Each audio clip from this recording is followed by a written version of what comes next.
Hello? Hello? Wasiibye otya mukyala Becky? Nsiibye bulungi maama, gw'oli otya munnange? Nange gyendi, gondira nziwulidde. Ye nnyabo nziwulidde bulungi nnyo mukwano. Nange byebyo ebyange, n'ensaba ntaase. Lwaki olowooza nti oliko olutwe? Bannange nze buli kyenkwatako tekigenda mu maaso. Emikwano gyonna ginkyawa. N'okola bizinesi kati nali ntwala bintu Nairobi. Byonna ogenda olaba nga bifudde bufi bwe bityo. Nga bifa bufi bwe bityo fwa nga tewali kintu kyonna. Kati bw'ogamba nti kankole eno bizinesi nga sente capital inaabo. Okuva buto bwentyo bwe mbadde. Okuva buto kyakutandika ng'oli wa myaka emeka? Nduka nalinga mu P4. Nakula ne step mazango Omusota ne gujje wakono Namagoya. Ate kuva weyajje wakaawo. Ebintu ne bitabuka ne mpulira nga nali mugezi nnyo ne mu kirasi n'entandika obba nga sitegeera byensoma. Olw'omusota ogwo? Nga wentuuka mu kirasi okuva we gwajja nga sitegeera byensoma nakati nze mukyala Becky simanyi na kuwandiika ate ng'ebintu mbimanyi. Kambuuze gwajja mu kibiina gwajja waka? Nali waka nengubuuka nti mu butamanya. Wagubuuka? Naye okuva olwo kitange yatandikanga okunkuba buli nsobi. Because yalinga ndi kasi simanyi oba kyava ku ye oba kyava ku kisimanyi. Kambuuze maama gy'ali? Maama ye akyaliyo. Maama ono wali omutunuzzako ku nsonga eno gy'oyitamu? Manne maama waffe byaffe tabiriiko. Ate nga yakuzaala? Yatuzaala naye mukyala Becky mubeeramu abazadde abamu nga ye tafaayo. Naye nga wali okimugambyeko ko n'okigezesa n'ogamba naye maama kankubuulireko munnaaye. Buli kimu nakimugamba naye nga omanyi abazadde nga naye alina ebizibu bye kuba yansuulawo ndi muto. Nakula na step mother nze gwe nategera amanyi ye maama wange naye olw'okuba nti taata wange yali anjagala nnyo. Kale nga mulimu lwagamba sebo esuza nti talina nakukola mirimu biki omusajja agamba bino. Kale kutyo nakula nga mbeera bwentyo. Oba naawe awaka wali weeyisa bubi? Kati olaba anti mpulira maama. Nze nakula oli gwe mmanyi nti maama nakulira ku miggo na waya. Olaba nakula nze nayanja kyayi kyanina enkofu ku magulu era senga kisoboka nsobola okukulaga ekifaananyi. Ng'akulanga ki? Olala yatugamba nti tuddye ssente ze ne brother wange. N'alyoka atwokya ne 10 nga tetwakibba yatukubira bwemage. Si free. Taata n'omugambo baawasirika busirese? Taata baali bamufuuyira emmindi musajja wattu nga omanyi bataata baba baagala nnyo abaana naye bamugira taddamu tegeera. Twakula bwetutyo mu nsi sijja kulima nze sinnafunamu mirembe gira mpozi omwami wange yekka. Owafumbirwa n'ozaala n'okuzaala? Nina abaana munnange 3 abawala 2 n'omulenzi omu. Naye osobodde okubalabirira ebbanga lyonna? Munnange ate musajja njagala nina obuzibu nze sibeera na mikwano. Tobeera na mikwano? Bajja ne bagenda? Bonna bajja n'obeera naye mwezi ogenda olaba yekyanze mu bitali mu by'otamanyi n'agenda. Wabityo nze okunsinda bika mwami wange ye mwami ye mukwano ye buli kimu. Omwami wo ye talina buzibu? Ye munnange tabadde na buzibu talina kuba mbeereddewo. Taata gy'ali mulamu? Taata gy'ali mulamu naye nga omanyi abasajja ye yasiramuka kale ali ku bibye. Okusiramuka si kibi? Kibi? Anti ebyo tobimutunuzaamu nti oba kino ddagala biki. Yebe tobimuntu kale ku nsi obeerako nga gwe olina okweyimirizaawo. Naye nga watuulako naye n'oyogera naye nga taata nti naye taata. Kimu twayogerako nemugamba taata oba mpewo zo zinteekako olutwe taata n'agamba nedda jjukira waabwe baagaana obikola.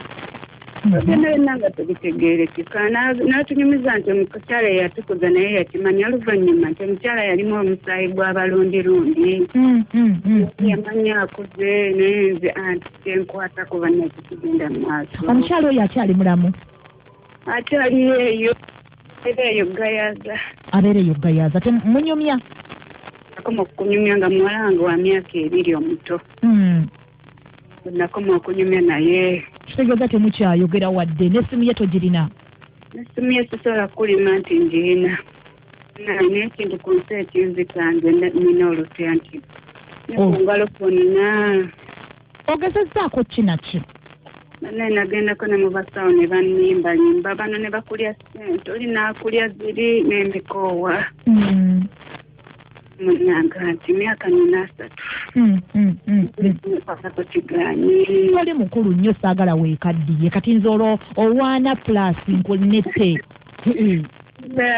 eka naawe oyogera emyaka 3 mbadde manyi ogenda kungamba beki nina emyaka 5 maama myaka 3 bwegati n'olyoka oyogera ng'abakadde eka naawe nga munange ebyo byebinnuma nina olutwe ne byenkola sigaana kati olina okutandika obbikutula gwe ng'omuntu kati owulire engeri gyoyogeramu nina olutwe okyesibako nina olutwe beki sirina mikwano kati nze nga njogedde naawe ate munnaye katonda olinga ninga ki era obulabo ekiyambye abantu nze mukwano nawe osobola okubeera nga nze buli lweweerangirirako ekintu ekibi kikubeerako naye buli lwotandika okikutula n'okirwanyisa nakyo kituuka ne kikowa nekigamba ni ono gwe nnwanyisa atandiiko naye kati bitubeera okyaniriza maama nina olutwe era nze nina olutwe buli kyenkwatako kifa ekyo kyengenda okusooka okwagala wejjemu era mukwano emyaka 3 okyali nnyo ono olaba nze owaana nkyalimu emmunyi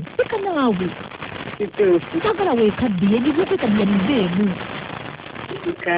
njagala otandika okulowooza ebintu ebyo ebikola ki ebizimba kiki wandyagadde omuliriza wange akugambe oba kale kiki wandimwagaza omuliriza wange ekyo kyennyini kyembadde nsinga okusabira ddala eddagala ly'olutwe erina okubeera nti munange ngenda mu maaso kuba nina pulaani nnyingi olina pulaani twalange Nairobi naye kati nalina byagaana anti era olina okumanya maama wange nti n'embeera ekyukamukko kati gwe wali omanyi nti covid yona asobola okutubeeza awaka maama edda munaate njigiddemu kuba nalinga ntambula nga siwulira na leediyo kati tulaba njigiddemu bingi munnange n'embeera oluusi ekyukamu kati sagala kyonna okireete nti olutwe lwe lukulemesezza okukola kino olutwe ebintu ng'ebyo tugenda kuyiiyayiiya tugenda kwogera okukola kujja kuba kukwo kituufu sina kyekisobola kugaana kukola era tulina kusaba byonna byetwogera obirekodinge oba osobola obiwandiika wansi obiwandiike katugezeemu tulabe nga otandika okwogera nteekako essimu yange n'endikodinga mbisinga obaaba ndiyina nensaba bannange ngendeko mu maaso nange ojja kugenda mu maaso olina okukkiriza mu mutima gwo nina nnyo era eddagala lyembadde mpira nga natandikako kuba erimu ndimanyi mpulira kale neyanza nnyo okwogerako nawe oweeruweero kale munnange abaana bandabire olutwe lumufuukidde olutwe tawangaza mikwano tabeera najo famire yamulekawo tewali afaayo abaana nabo oluusi batuka ne batabuka kwegamba mukazi watu ali awo bizinesi wagikola neyiika yonna oba akoze eki bwe bityo naye jjukira nsaba nkujjukizeemu gwe n'omulimu gwe nange waliwo ekiseera we kituuka mukwano gwange nga bizinesi z'abantu zonna tezitambula bulungi oba ekyo mwali mukirowoozezzaako mwali mukigendereddeko nti oluusi wayinza okuba tewali buzibu naye bizinesi kotwa kati tuli mu cabbage 19 munne wa covid okimanyi nti bizinesi tezikyakola kati tugambe nti waliwo atuloga nedda waliwo ekiseera ekituuka so mu bintu ebimu tulemenga okwekwasa nti bandoga bankola bwe bati ate nakola ne gundi njagala kukitereeza butereeza nti waliwo ekiseera ekimu nga sisitimu volongoto kitegeera ng'embeera tetambula bulungi nga si gwe wekka wabula n'omulala nkigereza ku budde buno bwe tulina buli kimu tewali mulimu gutambula mbabuulira wadde ffe tuli wano tuli mu kulegesa naye ojja kwesanga nti aliyo bannaffe be basazeeko ku mirimu nga tebakyakola nabo bajje gye tuli batugambye lwaloga nedda embeera emanyi okukyukamu so n'omulala ayinza okubeera nga nange ebyange tebitambula mukwano essaawa yakakati ndi naye katuteese kulwomuwuliriza wa BTFM ekintabula eky'omuzike mukyala bbe tuli kuweereza ono Patrick Ebudashi agenda okujja ku mudaala omukyalo oyo kikonge ayogedde nti yagezaako ne mu masawo ne bikaana ebintu byonna nga biganye ekiddukiro kyaffe kuba kudde eri Katonda eri Mukama amiina era nze nja mugamba bugambi olunyi oluli mu Zabbuli 118 otandika ne ku lunyiri 5 n'olw'omukaaga ennyiri 2 mu Zabbuli 10:18 lugamba nti bwe nali mu nnaku ne nkaabira Mukama n'angitaba n'anteeka mu kifo ekigazi. Mukama ali ku luuyi lwange siritya abantu bayinza kunkola ki? Ezo nneezeemuwa z'aba yeesibako mu kusaba ne mu kukkiriza. N'ekirala yejjemu ekyokukkiriza ennaku omuyingira mu mutima.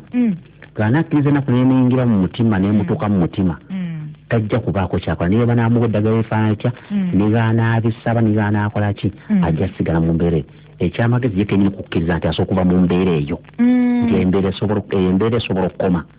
Ekyo munnayinza Patrick Budaaki neyanziza nnyo neyanzika ate Patrick olina kwoleseeyo mweyo Zabbuli yennyini Zabbuli 10:18 olunyiri olw'omusanvu ng'ovudde ku lw'omukaaga kuba olw'omukaaga lugamba nti Mukama ali ku luuyi lwange siritya abantu bayinza kunkola ki? Olw'omusanvu ne lugamba nti Mukama ali ku luuyi lwange mu abo abannyamba kyendiva ndaba byenjagala nga bituuse ku abo abanjaye. Kirungi okwesiga Mukama okusinga okwesiga abantu. Kirungi okwesiganga Mukama okusinga okwesiga abalangira. Amawanga gonna ganneetoolodde mu linnya lya Mukama ndigakkiriza. Naye Patrick agatonda ogenda kunzija ku mudaala ebyaddala. Nze Rebecca Jingo ayagala ogisoma ojjongerayo eri Zabbuli 10:18 otandikira ku lunyiri olw'5 lwakabi n'ogendera ddala paka ku lunyiri olw'10 kuba ye Patrick abadde tabimazeeyo. Wangi munnange Madamu Ndiko balikuweza ng'asamba Isaac Wakiso omukyalo oyo afune kye bayita ekigango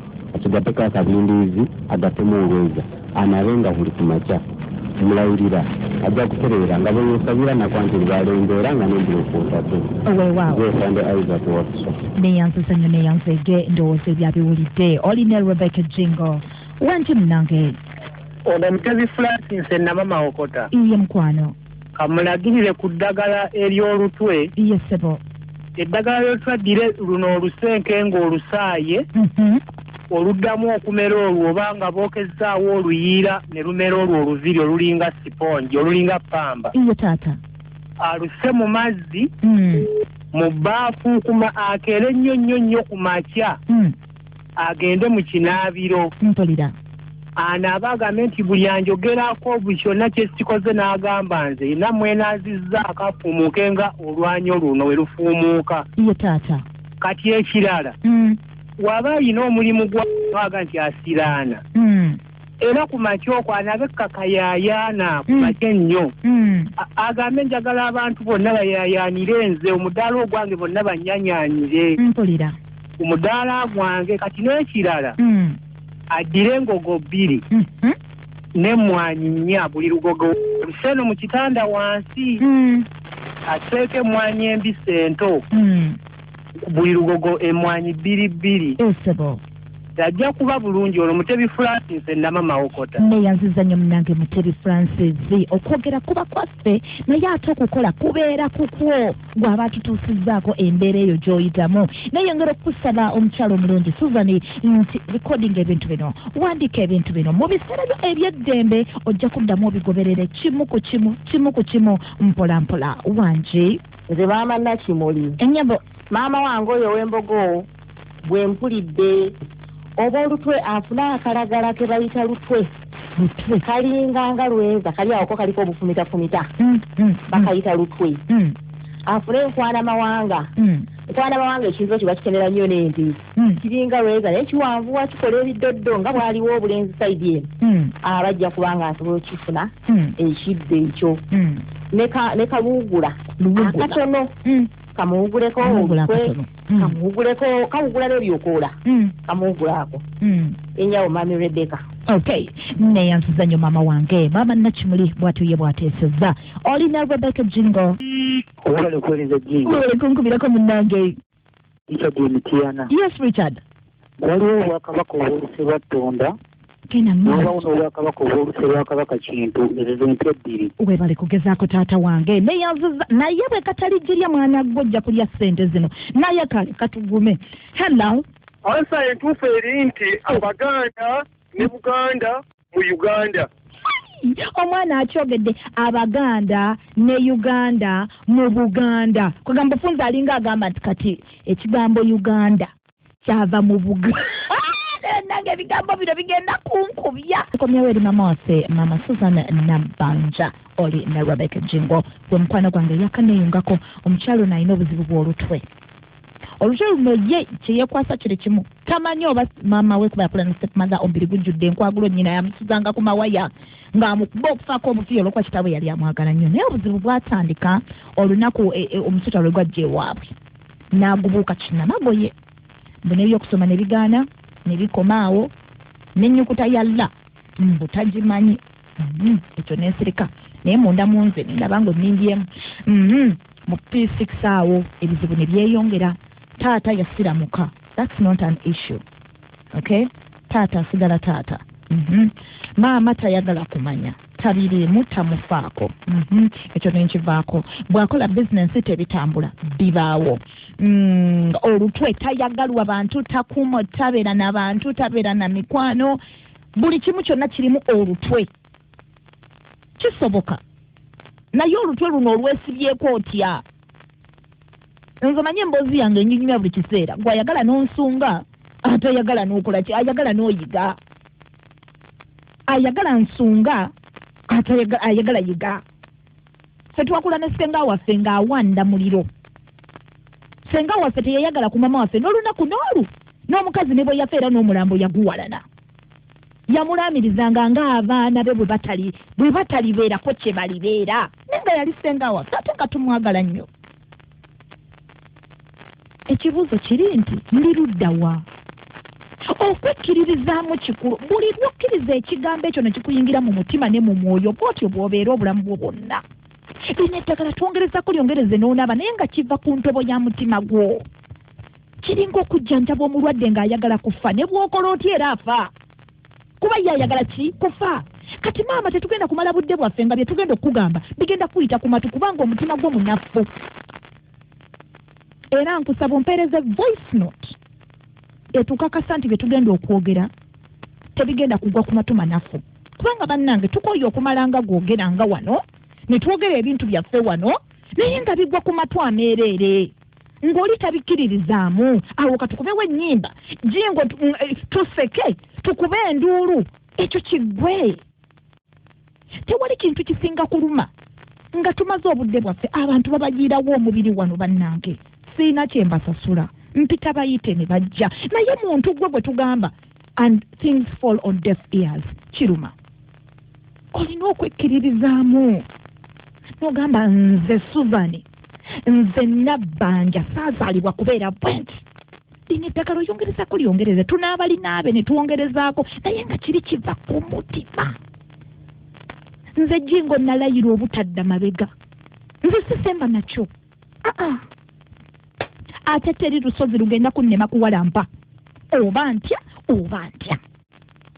kati obwo obuvumu bw'oba tobulina mukwano bigenda kukubeerako paka buli kyokola kijja kufa anti munange anti kati n'emyaka 3 anti kati bannange nse bannange wow no obuzibu bwe tulina mukwano Nabbanja ffe wano tususumbula bati kiri gy'oli tuyinza okwogera obubi kuba tetulina njogera naye sengejja mu bye twogedde oggyemu ekintu ekituufu mukwano Nabbanja nkusinga obukulu kikiwunyumya nina abaana awaka naye bakimanyi mami is not a joking subject bwagamba tukole kino tuba ku kino naye era ebizibu bitutomera ate ne tubivuunuka ate ne tumalako singa nali munafu bwa bwongo ku accident ze nafuna ejjala ez'emirundi 2 leero nandibadde sikola nange nandigambye wabula Ndoga ali ku masengere waggulu gwa ssebo turera 2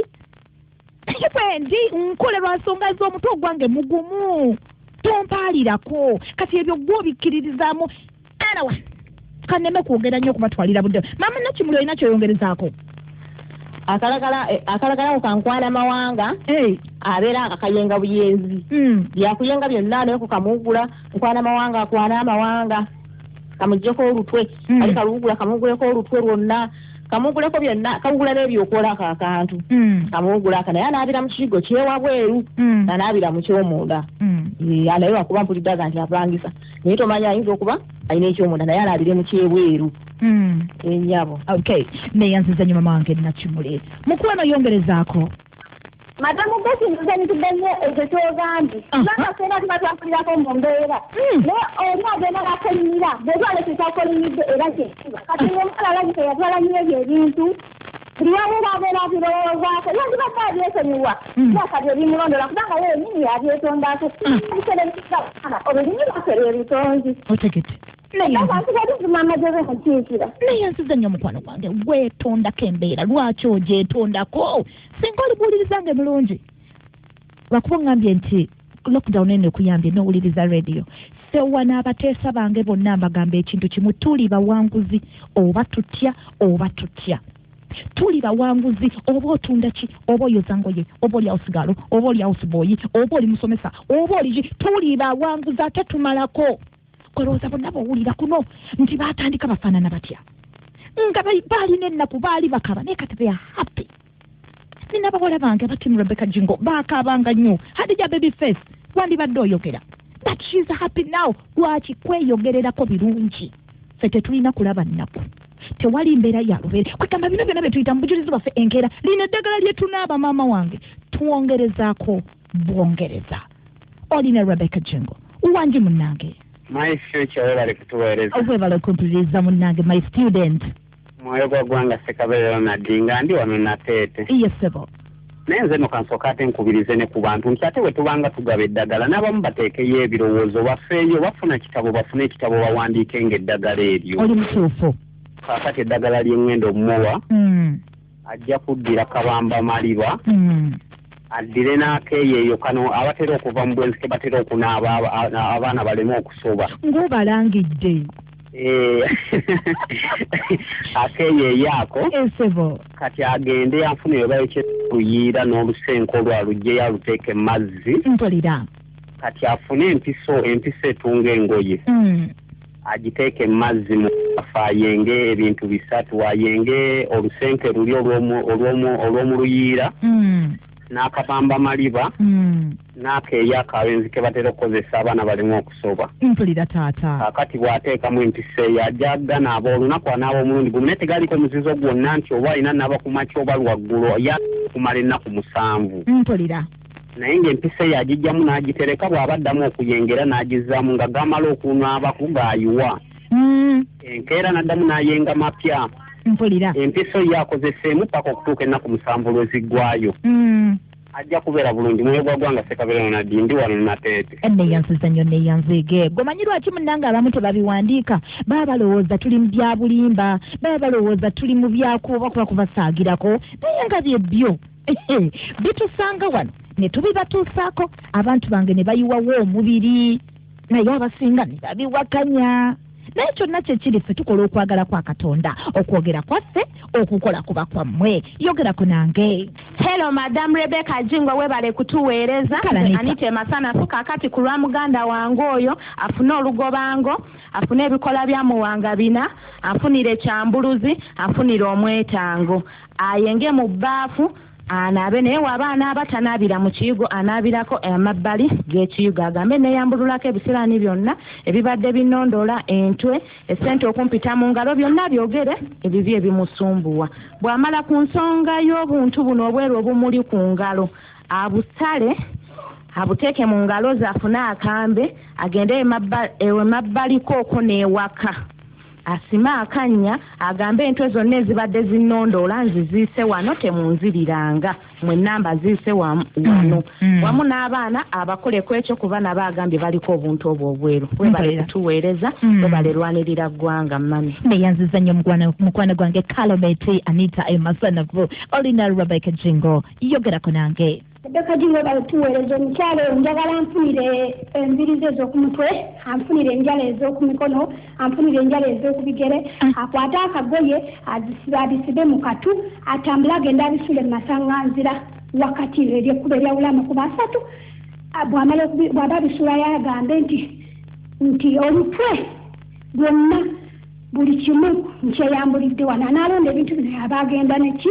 yaba agenda n'olutwe luno lulina ebintu ebinsumbuwa atambuladde wakati atunula amabega anfunire ebbombo afune namirembe anaabe yenna anaabe agambe ebbombo lino nga bwe liranda nenamirembe netangira buli kimu njagala nnande kyabino bwe biranda bbombo liranda nange mbannanda nandire musajja kimu kintambule bulungi ajja kuteyabeera bulungi nsigaminangiru proscoviana saudi neyanziza nnyo muganda wange ab'e Saudi Arabia bonna bandabire nga baliko online olina Rebecca Jingo wangi mukwano Madam Becky oyo mukyala kyemugamba kyabasooka okumanya akamwa katonzi webali nnyo musaba yeeramirizengako ebintu ebirungi ate abeere mumativu abeere n'omumalirivu ku mutima ffenna naffe baawulira tufuna challenges mu mulamu naye n'obeera mumalirivu ne wekkiririza musaba yekkiririzeemu ayongere n'okusaba Katonda yabwana aba ne ku mwetango bamulangira timber suppliers ekawuku Ntebe neyanziza nnyo bamulangira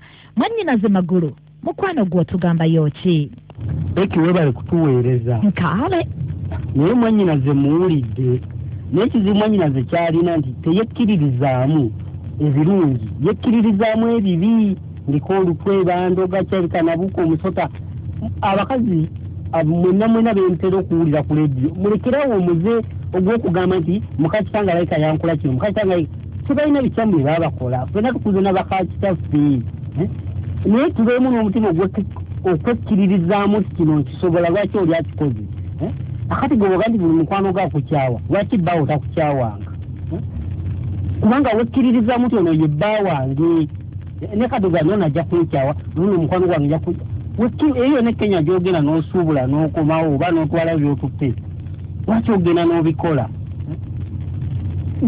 wejjemu omutima gw'okutya olina okutya nti ofuna okusoomoozebwa ng'otya kati wenaafa abaana ngenda baleka wabi va mu bintu by'okusoomoozebwa kubaamu mu buli kimu naye olina kuba mugumu kwekkiririzaamu kino nkisobola kubanga n'omukulembeze w'eggwanga lyaffe Uganda yekkiririzaamu ne bagenda mu nsiko abantu 27 kati yakatuula mu ntebe emyaka 35 lwaki kwekkiririzaamu nti nsobola komya omuze mukomye abakazi omuze gw'okugamba muka Kitange Yandoga muka Kitange Yandoga ebyo mubikomye